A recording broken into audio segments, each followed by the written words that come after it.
पितृपक्ष में बहुत सारे ऐसे लोग हैं जो कि पितृपक्ष में नारायण बलि, त्रिपिंडी श्राद्ध, गया श्राद्ध, इस प्रकार की जो विधियां हैं उनको नहीं अपना पाते हैं, या फिर अगर कहें तो उनके पास उतनी अर्थ की व्यवस्था नहीं होती है कि वह इस प्रकार की प्रक्रियाओं को पूरा कर पाएँ। और प्रकृति का एक विधान होता है कि जो भी सूक्ष्म जगत की शक्तियाँ होती हैं, अगर आपके पितृ हैं, आप चाहते हैं कि वो आपके द्वारा प्रदान किए गए भोग को ग्रहण कर सकें और आपके पास कोई विशेष व्यवस्था नहीं है कि आप इस प्रकार की विधियों को अपना पाएँ, तो एकदम आसान और सरल तरीका आपको हम बताते हैं, जिससे कि आप यदि यह तरीका अपनाते हैं पितृपक्ष में, तो निश्चय ही आपके जो पितर हैं, आपके जो पूर्वज हैं, वो तृप्त होंगे, प्रसन्न होंगे और आपको आशीर्वाद देंगे। और ये विधियां जो हम आपको बताने जा रहे हैं, यह कर्मकांडीय विधियां हैं जो हमारे शास्त्रगत हैं, कुछ शिव पुराण से हम आपको बताते हैं, और कुछ कर्मकांडीय विधियां हैं जैसे किसी भी पितृपक्ष के किसी भी रविवार को, वैसे तो ये जो विधि हम बता रहे हैं शिव पुराण के अंतर्गत यह विधि स्वयं भगवान शिव ने बताया है। इस विधि के अनुसार जो नारियल का सूखा गोला होता है, उस गोले को लेना है। सूखे नारियल का जो गोला होता है मार्केट में आसानी से उपलब्ध होता है, आप कहीं से भी खरीद सकते हैं। और उसमें हल्का सा जो है छेदा आपको करना है, बील उसमें करना है, जगह इतना बनाना है कि उसके अंदर आप कुछ रखना चाहें तो रख लें। और जौ के आटा को भून लें और पिसा हुआ चीनी या मिश्री आप उसमें मिक्स कर लें और उसको उस नारियल में भर दें। भरने के बाद उसी चीनी और आटा के मिश्रण को हाथ में थोड़ा सा लेकर के पानी डाल के और फिर उसको थोड़ा सा गीला करके, और जो छेदा आपने उस गोले में बनाया है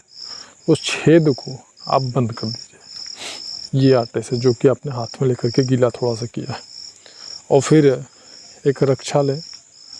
जो रक्षा सूत्र होता है, और उससे आप अपने पूरे घर में उस गोले को लेकर के घूमते हुए उस रक्षे से, वो रक्षा काफ़ी थोड़ा सा बड़ा होना चाहिए, और घूमते हुए पूरे गोले को, नारियल के गोले को उस रक्षे से बांध दीजिए पूरा, वो दिखे ना, इस तरीके से आपको बांधना है। और भगवान शिव का स्मरण करते हुए, काशी विश्वनाथ का स्मरण करते हुए,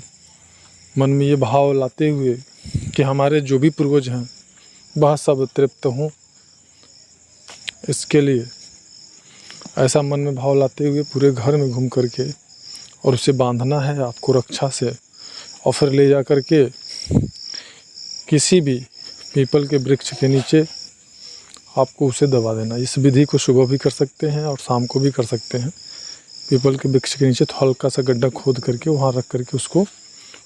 दबा सकते हैं आप। और एक दूसरी विधि जो शास्त्रगत है, कर्मकांडीय विधि है, जो सामान्य से सामान्य, साधारण से साधारण, निर्धन से निर्धन व्यक्ति भी इस विधि को कर सकता है। और ये विधि है कि आप जो भी भोजन आपके यहाँ बन रहा है, घर का जो मुखिया हो, उस भोजन में से थोड़ा थोड़ा भाग वह निकाल करके ले जाके छत पे किसी ग्लास में पानी और थोड़ा थोड़ा जो आपने भोजन का भाग निकाला हुआ है छत पे रख कर के, और प्रार्थना करना है आपको कि हमारे जो भी पूर्वज हैं, जो भी अतृप्त जो हमारे पितर हैं, उन्हें यह भोजन का सूक्ष्म भाग प्राप्त हो। ऐसे कामना के साथ, ऐसे भाव के साथ हम इसको रख रहे हैं। भगवान भोलेनाथ हमारी इस कामना को पूर्ण करें। ऐसा करने पर भी प्रकृति के कर्म विधान के अंतर्गत यह करने से भी आपके जो पितर हैं वह तृप्त होंगे। और सबसे महत्वपूर्ण बात यह है कि जिस प्रकार से हम लोगों को,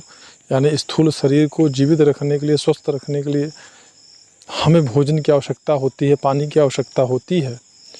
उसी प्रकार से सूक्ष्म जगत की शक्तियों को भी आवश्यकता होती है। लेकिन दोनों में फ़र्क यह है कि जो सूक्ष्म जगत की जीवात्माएं हैं,